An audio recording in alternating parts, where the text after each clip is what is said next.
Setelah saya gunakan sebagai HP utama, akhirnya saya bisa menceritakan bagaimana feel penggunaan setelah 3 minggu pemakaian ya. Bagaimana hasilnya? Tonton terus sampai habis.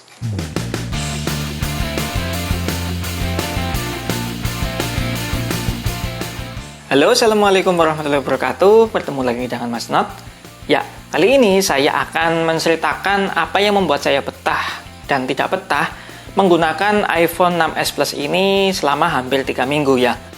Dari awal HP ini datang, memang sudah membuat saya agak penasaran ya. Dengan box packingan yang memang ukurannya bisa dikatakan jumbo, yang isinya tentu ada dashboard HP dan aksesorisnya pun dari si penjual dibawakan juga. Ada 3 casing tambahan dan 1 buah kabel lightning merek robot. Untuk dashboard ketika dicek merupakan original dari beli barunya, dan ketika melihat bagian belakang dusnya terdapat keterangan dari spesifikasi iPhone 6s Plus ini yang bisa kita baca kalau iPhone ini adalah unit X iBox dengan seri PA-A. Lalu ketika dibuka tentunya ada unit HP-nya dan aksesoris seperti charger, earphone, dan kabel casnya. Yang ternyata untuk kabel cas dan earphone itu original dari beli baru, tapi untuk chargernya bukan original. Nah, ini nih yang paling ditunggu, iPhone 6s Plus.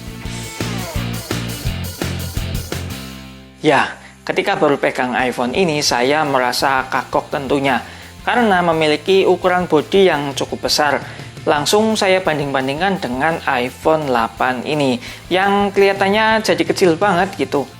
Tapi lama-kelamaan kok iPhone ini enak juga ya, mantep gitu dipegang. Cuma yang saya kurang suka dari iPhone ini tentunya ukuran yang besar seperti ini ya. Disakuin itu susah, ganjel gitu loh. Karena biasa pakai iPhone 8 yang ukurannya compact yang kecil. Tapi dengan ukuran bodi yang besar ini tentunya memiliki kelebihan ya, yaitu LCD yang jadi lebih luas dan tentunya kapasitas baterai yang lebih besar dari seri non plusnya. Jujur awalnya saya kurang nyaman ya dengan ukuran layar yang segini luasnya. Main apa-apa tuh harus 2 tangan gitu. Yang sekedar scroll Instagram atau Facebook juga harus 2 tangan kayak gini. Yang satu pegang HP, yang satunya scroll. Apalagi untuk balas chatting WA, wajib 2 tangan maju semua. Kayak bapak saya gitu kalau pegang HP. Tapi untuk kualitas warna saya suka ya. Tentunya dengan resolusi Full HD, warna yang dihasilkan cocok dengan mata saya. Untuk kalian yang suka streaming film tentunya enak lah ya. Cuma kalau LCD yang masih original memang penyakitnya ada den hitam di pojokan sini nih. Tapi bukan karena LCD pecah gitu. Ini asli karena LCD yang sudah tua. Nah, karena HP ini memang kapasitas baterainya cukup lumayan besar, jadinya saya agak puas ya dengan hasil dari lifetime si baterai iPhone 6s ini. Walaupun sekarang sudah di posisi 81%, tapi untuk penggunaan saya masih kuat seharian loh, dengan SOT lebih dari 6 jam. Tapi tentunya di luar bermain game loh ya. Kalau bermain game non-stop dari 100% ke 20%, cuma kuat 2-3 jam saja. Cocok lah untuk orang yang tidak terlalu intens bermain HP, ya seperti saya ini. Palingan pegang HP juga cuma buat bikin script, ataupun ya nonton video, ataupun baca blog tentang ya seputar teknologi ataupun iPhone gitu ya. Untuk hasil kamera ya masih cukup lah. Kalau sekedar untuk foto casual sih masih tajam. Diedit sedikit juga sudah layak post di story Instagram. Kalau yang nyambi jualan online juga ditambahin lighting dikit juga tajamnya mantep kok. Kemudian untuk suara memang di awal saya pakai iPhone ini kurang suka ya dengan hasil dari satu speakernya. Kalau dirasakan itu suaranya kayak mendem gitu, kayak nggak plong aja keluarnya. Tapi lama-lama kok enak juga ya. Apalagi kalau dengerin musik yang genrenya pop sama dangdut koplo. Mantep sih kendangnya. Cuma memang menurut saya kurang keras aja sih speakernya. Tapi dengan masih adanya jack audio 3,5 mm, membuat pengalaman mendengarkan musik jadi makin luas kok.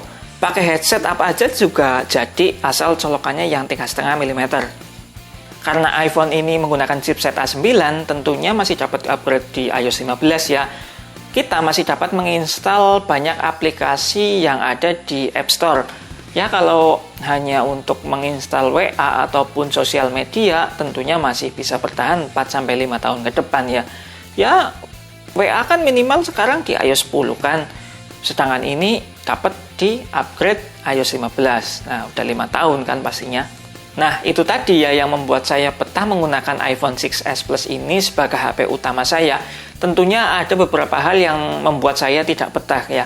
Yaitu panas yang bisa saya katakan sudah over saat bermain game yang akhirnya jadi frame parah. Sama ngeframe saat baterai di bawah 10%. Padahal cuma buat buka sosmed aja gitu.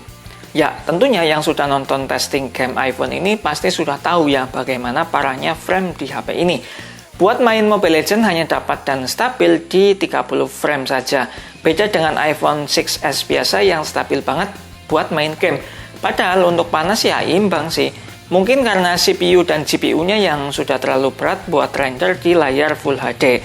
Sedangkan iPhone 6s biasa kan hanya HD. Jadi mungkin ini juga pengaruh ke frame rate-nya ya. Tapi kalau ada kesalahan tolong dibantu jawab ya di kolom komentar. Kemudian kalau iPhone ini baterainya sudah di bawah 10% tuh rasanya frame banget gitu. Padahal cuma buat scroll menu saja udah kayak video slow-mo. Tapi walaupun ketika baterainya sudah di bawah 10%, terus kita charger tuh frame-nya hilang jadi normal kembali gitu. Nah, dari pemakaian saya selama 3 minggu yang benar-benar full saya gunakan sebagai daily driver, saya bisa katakan kalau iPhone 6s Plus ini masih layak dipakai untuk orang yang kepengen pakai iPhone atau hijrah dari Android dengan harga yang hanya 1-2 jutaan saja, tergantung dari kondisi dan internalnya. Tapi sudah dapat baterai yang lumayan gede dan layar yang lebar. Tentunya untuk orang yang tidak intens bermain game gitu, cocoklah untuk membantu usaha online kalian yang mungkin bisa kalian gunakan untuk HP admin yang benar-benar butuh kenyamanan saat balas chatting dari pelanggan atau memfoto produk jualan yang mau kalian posting di marketplace. Mungkin juga untuk orang yang ngepengen pakai iPhone hanya untuk bermain sosmed saja dan nonton film di YouTube atau streaming film kayak Instagram, Facebook, TikTok, atau video gitu. Dengan feel penggunaan saya ini, semoga bisa membantu kalian ya, yang mungkin lagi cari iPhone 6s Plus dan mungkin masih ragu. Semoga setelah menonton video ini, keraguan kalian bisa berkurang ya. Mungkin cukup segini dulu ya video dari Mas Not tentang iPhone 6s Plus X iBox ini. Yang dengan tayangnya video ini, tentunya Mas Not akan menjual iPhone ini lagi. Mungkin dari kalian ada yang berminat, bisa langsung saja follow Instagram dan Shopee-nya Mas Not, atau buka di deskripsi, linknya sudah ada kok. Dan apa ya, kayaknya sudah gitu aja ya. Jangan lupa like, komen, dan juga subscribe tentunya, biar Mas Not semakin berkembang. Semoga video ini bermanfaat dan terima kasih. Wassalamualaikum warahmatullahi wabarakatuh.